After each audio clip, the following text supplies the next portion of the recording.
What's up, world? This is Ravi with LiveLOUD coming at you guys again with another episode of Say It Loud, where we get to collect stories from impactors and people creating magic all around the world for different communities through their craft, through their passion, through their business. So if this sounds like this story's for you, please hit subscribe, follow, like, share, and get to tap into these amazing people all around the world doing these incredible things. This is probably one of my favorite parts about doing actually the show is that there's several people that I've gotten to collaborate with or meet and hear about their impact, hear about the change that they're making in the world, and see it firsthand and how they impact their communities and the people they directly touch. And it's an honor to go and recap and reestablish these relationships, to hear more of their story and be able to share with you guys. So today I have Ravi as my guest. And Ravi is a person that I met actually in Iraq as I was traveling out there to work with this organization for psychosocial development. We were going to be doing some content work, and out of the expected came across this platform and event, and I got to meet Ravi. So thank you so much, Ravi, for joining me today. Oh, great to be here, Raul. I appreciate the invitation. Yeah, absolutely, man. So again, let's dive right in, man. I'm really excited to have you here. I have no clue what your story is going to be, actually, because I know there's a variety of things that you work with people, and man, what a journey it must have been. So if you could introduce yourself about who you are and how that shows up in the world. Yeah, it has been a journey, and my journey has been one of pivots, which is something I talk a lot about. I'm right now, and for a while, I've been strictly a keynote speaker. And my audiences are largely education audiences, but also corporate, National Association of Realtors, geologists and scientists in British Columbia, all sorts of outliers. But what I've been talking a lot about to different groups is the importance of pivoting. And one of the things that I find so interesting about that, and especially at a time like today, where we're literally today, something like 90% of the world is sheltering in place because of the COVID-19 pandemic. But this is a time when everybody's thinking about the next pivot they're going to make, which makes conversations like what you and I are about to have, I think, really timely and important.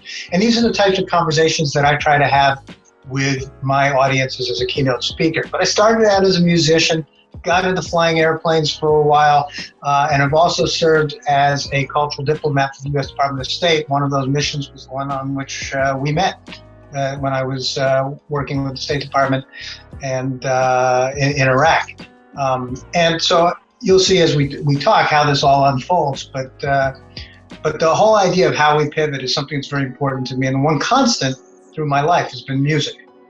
Yeah, so that's exactly how I met you. When I walked into the room, I see like you working with these other musicians and kind of guiding them, and then like I was introduced to you. I was like, holy crap! Whoa, small worlds, and the fact that we get to overlap, and it's so refreshing that we could take a craft that's not necessarily designed for impact, but utilize it to impact. Utilize it to create a change, or even spark conversations, capture attention, channel energy, and really go and utilizing it in a form of good. It's not for the sake of just entertainment, but utilizing it. And how do we utilize this tool to progress and to really do the work we're doing, man? So yeah, like tell us that journey. What's been your journey in your story of leading up to this point? There's quite a journey that goes along with it, but it's somehow easiest to start with the present day, which is a lot of the work that I do is in the cultural diplomacy, and it's specifically about bringing people from traditionally opposed cultures and religions and getting them all into a room for a couple of weeks and writing music. Because music, for me, and I think for all of us in many ways, is the bridge that helps us transcend those cultural divides, the things that come between us. And again, now when I get back into my keynote speaking, this is a lot of what I talk to educators about, is the importance of having the arts in education, because we're dealing with more diverse communities. We are dealing with bigger problems than we might have been at the time before. And it is perhaps then even more important that we teach empathy. And what greater medium for teaching empathy is there than the arts? So, that's really a lot of what I do. And the reason why I do it is because I wanted to be Angus Young of AC/DC when I was 11 years old. That was the power of rock and roll was what attracted me. Backing up earlier, I even, it's more strange that I took that path because I come from a political family. My great uncle was the first Prime Minister of India, Jawaharlal Nehru, and Indira Gandhi and Rajiv Gandhi are my cousins. And I grew up not directly in that environment because my dad, who could have gone into politics, he himself pivoted and decided to immigrate to the United States and get his MBA. And he became one of the first Indians on Wall Street as an investment banker. Oh, wow. So I was sort of born into this lineage of Indian prime ministers, but was raised by a Wall Street family, and I wanted to be Angus Young of AC/DC. That's all that really mattered. So, as life happens, 2 older brothers, they went off to university, they went on to jobs on Wall Street, and my parents their marriage ended up falling apart. I was the only one at home with them. So while they got lost, I found myself in the arts and in creativity, which was a real departure from anything that I came from. And in a sense, having everything fall apart gave me the freedom to explore. And I was very lucky to find music. So while I wanted to be a rock star, I finally in my teenage years got serious about music and started apprenticing in recording studios, and actually built a recording studio in my house before I graduated high school, started a business, had students and all of that. And then when I got to college, because in my family you go to college, there's no other option, all I wanted to do was drop out. And the reason why is because I just didn't relate to my education. I had already been in business since high school. I knew I wanted to be a musician. I had found my passion. Right? I mean, if we could get every kid out there to find their passion, then the world would be such an amazing place to do the kinds of things that you and I are talking about today. Because that's the why, right? That's what drives. So, I had this great sort of local career in music, and then I got a really lucky break, and I became a guitar player of an unknown band at the time that just a few months later was the top-selling band in the world in 1997, a band called HANSON. And I was living my dreams. I mean, we played Madison Square Garden, The Letterman Show, we did Bill Clinton's Christmas party at the White House, we did Saturday Night Live. Everything you could ever imagine, I did and more with HANSON. So it was a really great experience. But this was the pivot that probably, not just because it was a launching pad for my career, but it was a moment in time where I understood more than the power of music, I understood the power of fame. And when I realized that there were kids who, would tell me anything. I mean, I was the one guy in the band that had his email address on his guitar picks, and I made myself accessible to the fans. Yeah. And I started, email was new in those days, and I started getting a lot of emails and answered them all. And when I realized that there were young teenagers out there that were depressed and that were having conflicts with their parents, and they couldn't relate like I couldn't relate to school, or suicide notes, all these things would come into my inbox. And I realized, wow, there's something much bigger here. There's something much more powerful that I should be doing here. And there's a responsibility, but I'm not a psychologist. I don't have the capacity to do it. That led me to just basically recognizing how important music was to me as a kid and how important music is to kids. Could music be used as therapy? Of course, we know it can, but I was still really young and wasn't very familiar with music therapy.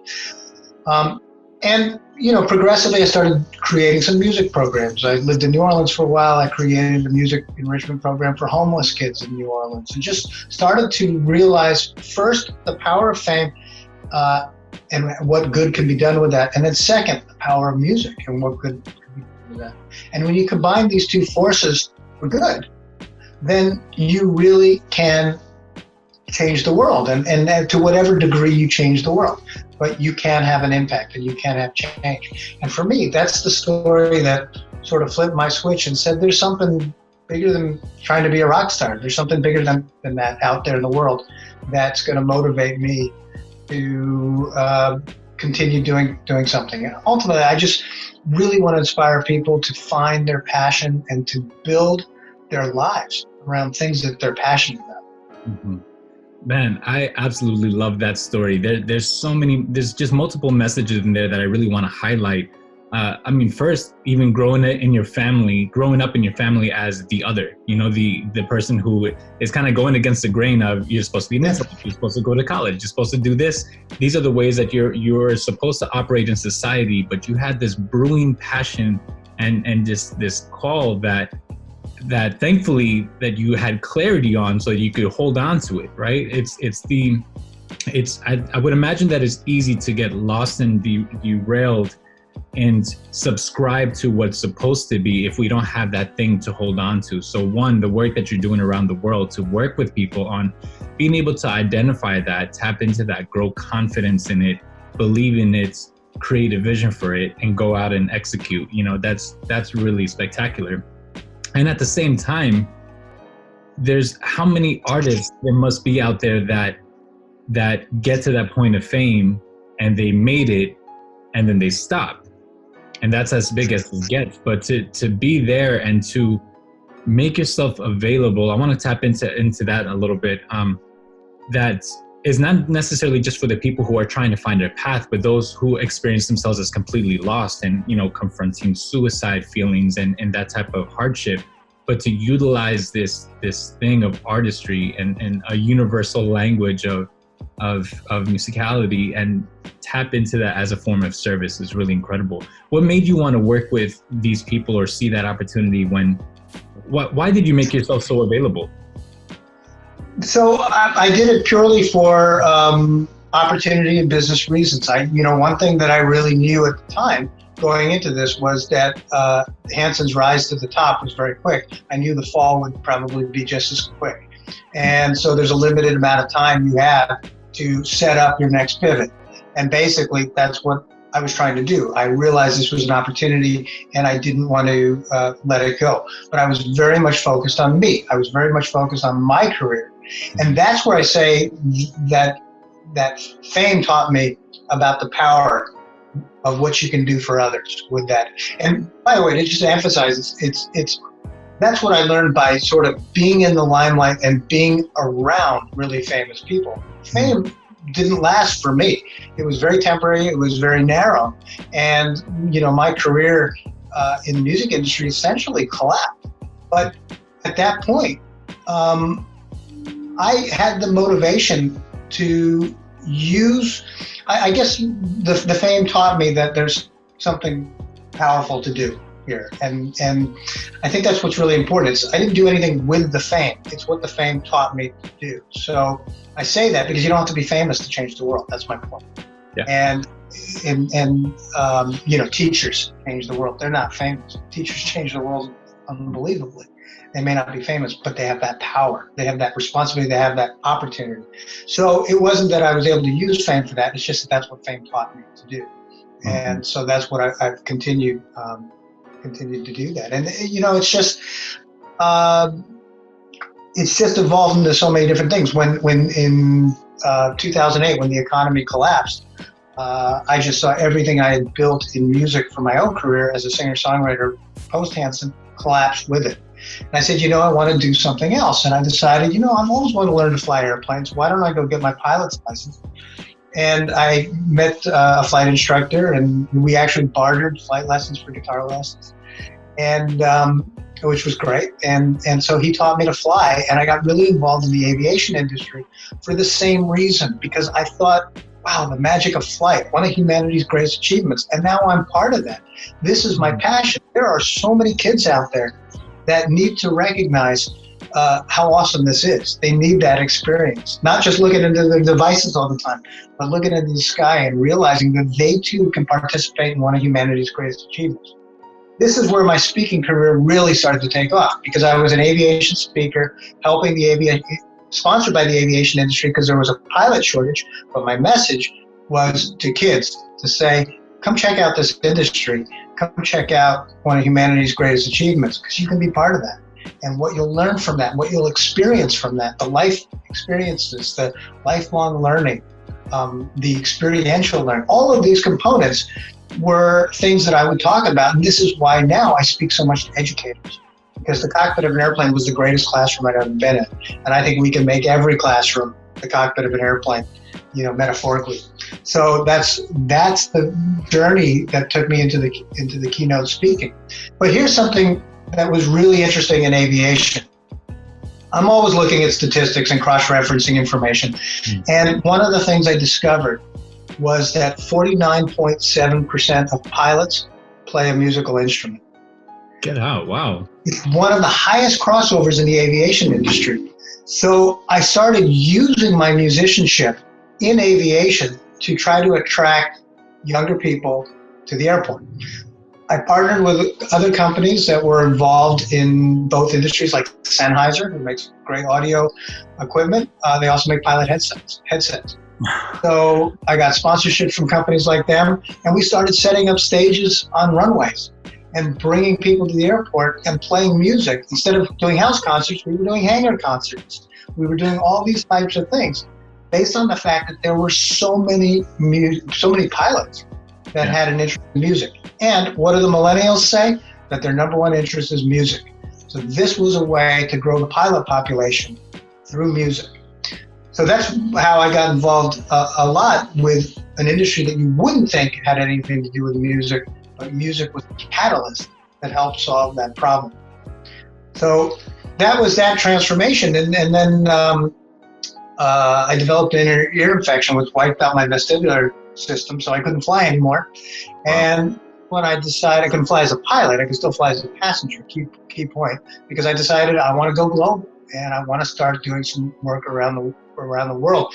And it was the terrorist attacks in Paris, actually, that really motivated me to start doing this cultural diplomacy work of bringing people together from traditionally opposed cultures and religions. And for me, obviously, like I'd done in aviation, the bridge was going to be music again. And that's where these songwriting safaris that I did in Iraq when I met you, I did in Lebanon a couple of weeks after we met. I did it in Jakarta, Indonesia, about a year earlier before we met. That was the first one. And that was amazing because I had Christians, Muslims, and Buddhists all writing songs together for 2 weeks. Wow. And it's fantastic. In Iraq, it was Iraqis and Kurds primarily, another conflict. Lebanon and Lebanese and Syrians writing music together. There are more Syrians in Lebanon today than there are Lebanese. So this was an important bridge to. And I'm here in Chile right now. And once the global mess is cleared up, I'm launching one here between the Mapuches, the indigenous tribe, and the Chileans. So this is something that I'm growing and growing and growing. And as I tell educators all the time, this is also something we can do in every music department of every junior high school in the world to help bridge racial divides and create community amongst diversity. Man, I don't know if I said wow so many times in an interview.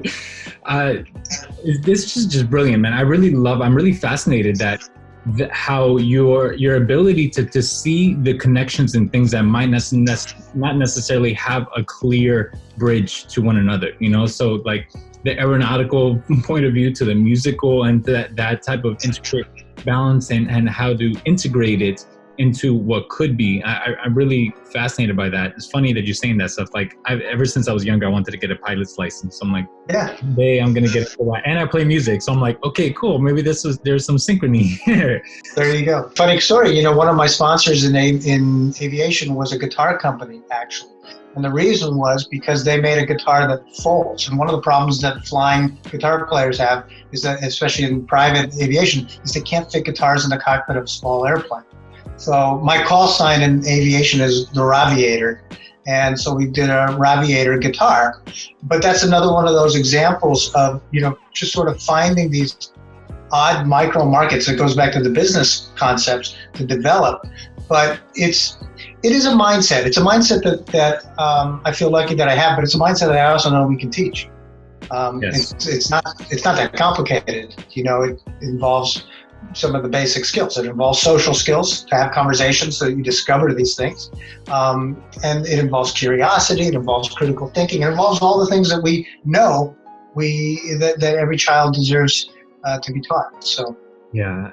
I mean, I myself would love to pick your brain about this stuff, just because I find also that difficulty. I'm constantly in the space of hacking out how to say I do this type of work in development and progression stuff and creating content for the world of impact, companies and services that are really going and contributing something while also playing the marketing game of like, I'm your branding guy. So having that happy medium, I really love that. You can look at things. I think what I hear is like the original filter is a passion and love or a curiosity that you have for something. And then you find how you can make these different connections, these overlapping worlds that you see overlap that maybe to the naked eye doesn't look like it overlaps. And then create some type of business or system or structure in order to utilize it to prevail and teach and still come back to the common denominator of impact and sharing this information and providing opportunities for other people. Yeah, I think so. And it's interesting for me because now with the cultural diplomacy work that I'm doing, it's kind of full circle. It's brought me right back to the political side of my family in some ways. They fought for the independence of India and created the world's largest democracy.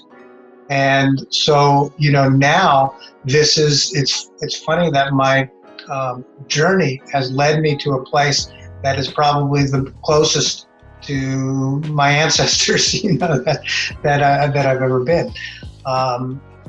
So I think there's also there's a motivation in that's probably been with me through my entire life. That's inherently me. We all have to find our own motivations at some point. I have to say, it's not even, my family background is not even something I talked about until about 3 years ago. Not even I even brought into any kind of public arena.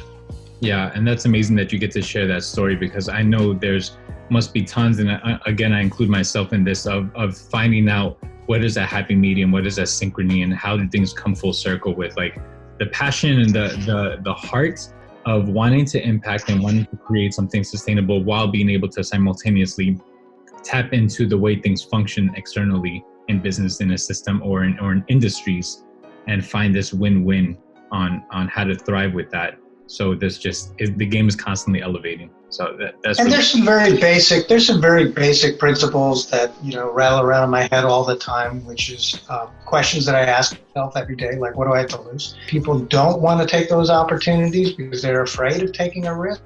But just ask yourself, what do you have to lose? Because if you actually pose that question to yourself, you realize you have and almost nothing to lose most of the time.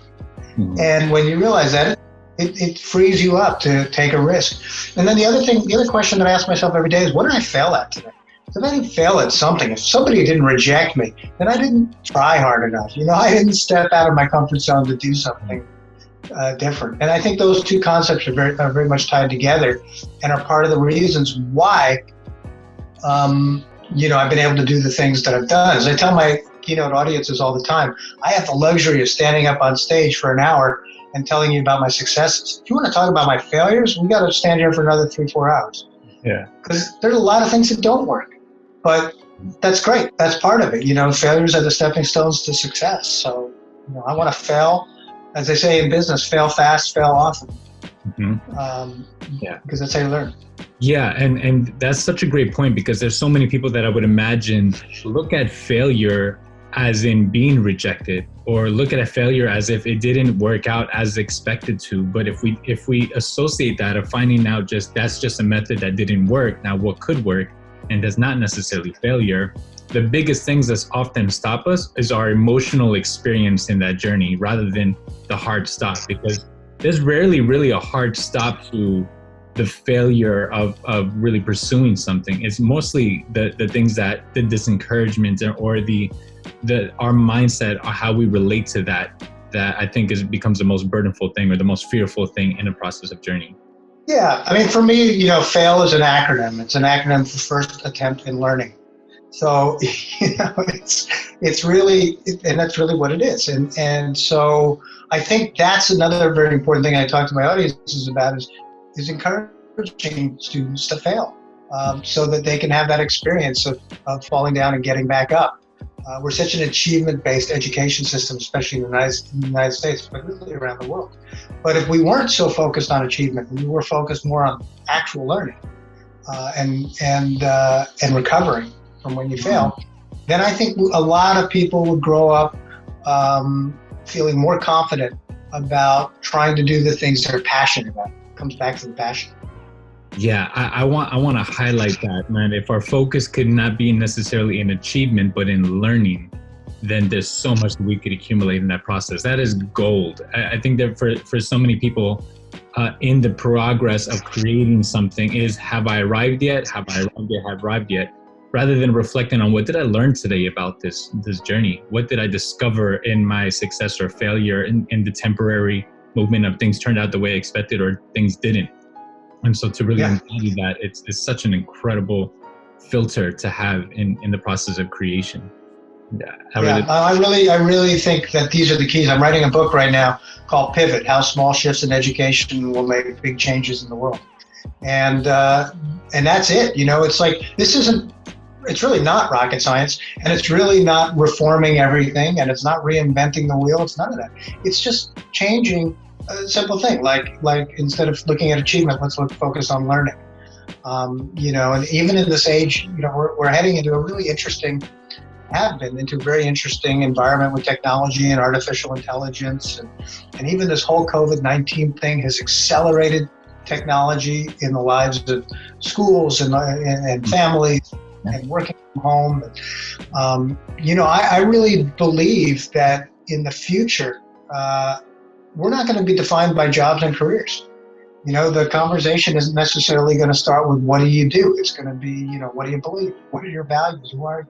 You know, and those types of things. So that also means we have to pivot our ideas on the future, and pivot ideas on where education needs to take us. Because the job and career may no longer be the return on investment that students are looking for. It may be something as crazy as world peace that I promote, because, you know, why not? You know, we need it. We have the ability to do it. And I'll even make an economic argument that it is profitable. As I always say, world peace is possible if we make it profitable. Because if we make it profitable, well, it's justifiable. Number one, it becomes an economically viable goal. But the reality is it is already profitable, because we are in a sharing economy and a global economy. And, you know, capital is no longer financial, it's social, right? We don't talk about financial capital as much, we talk about social capital now. Your network is your net worth. You know, so many of these types of phrases that remind us how important it is that we get along with people, because that is the new value in a sharing economy. So I say all this because in the idea of getting people to do things for good, to do good in the world, and to take their talents, their skills, their ideas, if we pivot all of those ideas towards something as noble as world peace, and as possible, I believe, through the work that we've done, and as profitable as it can be, then more people can do more good in the world. I 100% agree, man. This is why I also love the work that how I work with my clients or my audience, is that if we make the good as loud as possible and we get it winning, and winning can be in multiple things, like, is your message being heard? Are you being lucrative in your impact, right? If you're not being lucrative, or if you're not gaining you know, economical growth or structure or resources in your impact, then how sustainable is it? If you really want to create that change, let's have you really win. So I love to work with people on how can I get the good in the world to win through their story, through their imagery, through their craft, to radiate that out to as many people as possible. So that way the economical exchange or the energy time exchange is going towards the things that are actually progressive towards our communities and bring healing to the people around us. Yeah, no, absolutely. And it's the economic piece of the puzzle is very important, because you know, that allows us to, that's the amplification, right? To make it all louder in many ways. So it is important that our ideas are sustainable and are economically viable. And, you know, I mean, I do another project of mine is that I partner with a boarding school, the poorest of the poor in India. You know, we take these kids out of the villages at the age of 4. We pay for their education through their master's degree. Wow. And so it's pretty awesome. It's called Shanti Bhava. And in fact, Netflix did a huge documentary, 4-part documentary a couple of years ago on the school, following 5 of our girls and their whole journey. through the school. And these are the types of things. When you look at a country like India, you've got almost 500 million people at or below the poverty level in India. 1.4 billion total population. Almost 1/3 of it it lives in poverty. That's a huge tax that the country is paying to have a population like that, but also a huge opportunity for the country if they start investing in such a big sector. So that's what this school does. And this school is really something that we can replicate and grow. But it's got to be economically viable. Our kids have to score, at the top of the standards in order to justify it. We have something like a 98% graduation rate, 97% college admission rate, 98% college graduation rate. And these are the poorest of the poor in the world. So give any child an opportunity, anything is possible. That's really the way I see it through the message. And the school has to be financially viable, otherwise the whole thing falls apart. It's just got to work. Another thing I often say is I never believe that the welfare of the poor should be dependent on the generosity of the rich. We have to create something more sustainable. And a lot of my nonprofit ideas, I pursue for-profit business models for that reason, because it has to be sustainable. Fascinating. There's so many points that are so important of that, and really developing and up-leveling these places where there's a lack of opportunity. And for those of you even listening right now, aside from actually going and creating that impact, if you have that reach, there's so much that we could contribute right next door. There's so much that we can contribute to your own community right now and be at service in a way that supports you winning as well. The companies that I've been working with recently on when business kind of paused and stopped because of this whole COVID thing, I'm working with them also on how do you continue to get your message out? What is your mission that you want to cause for people? And how do you continue causing this mission despite the circumstances? This just creates a win-win. One, your community and your mission is being fulfilled. And on the other side, you still aren't enrolling people into your business. You are still creating opportunities on how you could be sustainable and grow in a market where people are just having to unfortunately tap out. So I can't wait. Write your book, buy it. Let me know. Again, Say It Loud is a place where we get to come together and hear these incredible stories, and to also plug in some value for you, the listeners. So, Ravi, what would you say to the people that are at home? I mean, I think you have a good grasp on the variety of people that you want to speak to, but what would be a message that you would want to get out into the world right now for those who are listening? I think what's very simple, a very simple message is you can do it. You really can. I mean, that's something I really believe in. When I talk to kids and I give presentations to school students all the time, that's really my message. You can do it. You just got to go for it. You really got to go for it, and recognize that if you're passionate about what you're doing, and build the confidence. You don't go for the gold necessarily right at the beginning, but you start small. I mean, look, like I talked about, I started this program for the homeless kids in New Orleans. That was a very small project compared to the cultural diplomacy work, around the world. So it grows, and you build it. You build your own experience. You build your confidence. You keep your eye on the vision, or change the vision as you learn, and decide that as pilots, we always have to know where our alternate airports are in case something changes, in case the weather changes. So you have to do that in life. You got to know what your alternate opportunities are in case the weather changes, circumstances change. So, but the message is you can do it. You really can. And it's one of those things that I know can sound very sort of shallow in some ways, but I mean it very deeply.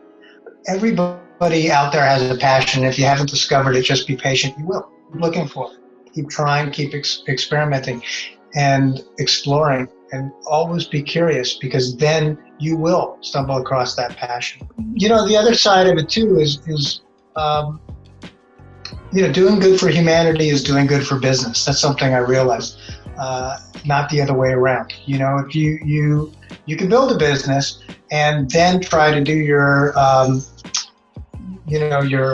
corporate social responsibility, your CSR and things like that. But when you really start focusing on humanity, especially now at a time like this, when you really focus on humanity, all of a sudden the good really does start coming back, and your business starts to flourish, and people start to really value what you are putting out in the world when the focus is pivoted in the right direction. Yeah, man, that's so golden. I think you said it best. I won't even recap that. I think there's a lot of golden nuggets right there for people to listen into, to tap into, and just go for it. And, you know, just believe in that, staying in that space of curiosity, exploration, dedication, and also being willing to pivot, right? So it's not about just being fixated and attached to the way success is supposed to look like, but really being intuitive and ask yourself that question from where you stand on how am I creating that impact? How am I creating my win? And how is this of service to it all, to the bigger picture? I think it's... Yeah, and I think a lot of people are afraid of change. I like the word pivot, because if you know what your pivot point is, you can stay comfortable and grounded. You know, for me, it's music. I know that music is the point that I continuously pivot on, whether it was as a musician, as an aviator, or as a cultural diplomat. Music has been that pivot point for me in all of it, and I'm sure it always will be. So it's a question of finding that pivot point that we're really passionate about, and that keeps you confident and keeps you grounded. Yeah, absolutely. I love it. So Ravi, where can people follow your work, see what projects you're up to? Just really get in touch with what you're creating out into the world. Yeah, RaviUnites.com is sort of the center of it all. RaviUnites.com. And my blog, I've got a blog that comes out every month, so you can subscribe to it there. And then I'm pretty active on most of the major social media channels at Ravi Unites. So people can certainly follow me. And still, just like the days of 1997 with HANSON, I still answer every email. So people can certainly email me through my website as well, and they'll get an answer from me. I absolutely love that, man. And I also wanted to just acknowledge you for being so humble and being so disposable to offer this knowledge, man. I can't really thank you enough for that. There's so many times where I myself have been on this journey on what to create, and I find myself experiencing myself alone. Not to say that there's always been the case, but to know that there are people like you out into the world that are like, hey, these are my lessons. These are the things that I learned from. Here are the things that we could hold on to support us in our mission and journey in life for the good in the world. Like, you are a rare breed. I really appreciate that. But I will say it's partly selfish too, because one of the reasons why I love to spread this stuff and talk about it is because I want to live in a better world too. And so, we all contribute to it. And if I can in any way inspire somebody else to use their skills and talents to make it a better world, hey, you know what? That's going to help me as well. So we're all in this together. Yeah, absolutely. That's one thing that I actually tell my clients when I work with them. If you stand for good, the biggest service that you could do to the world is win. Win. Create the world that you want to live in. If your heart's aligned, if you're coming from a good place of impact, if you win, they win, and we all win. So that's really powerful. Ravi, thank you so much for taking the time to come on today and sharing your story. It's really been such an honor and so incredible to hear you. Anytime, Raul. Thanks. I appreciate it. Thank you, man. So, all right, guys. So for everyone listening, again, Say It Loud is an incredible place where we get to hear from awesome people telling powerful stories on how they're creating impact around the world and sharing some nuggets of thoughts for you to go and start incorporating to create that own reality in yours. So thank you guys so much for listening. If this connects with you, if you guys want to get in touch with Ravi, his information is going to be in the description below. I'll plug in all the information. You can follow it there. Make sure to follow, subscribe, stay tuned to more interviews coming from incredible people all over the world. And we will be checking in very soon. Much love.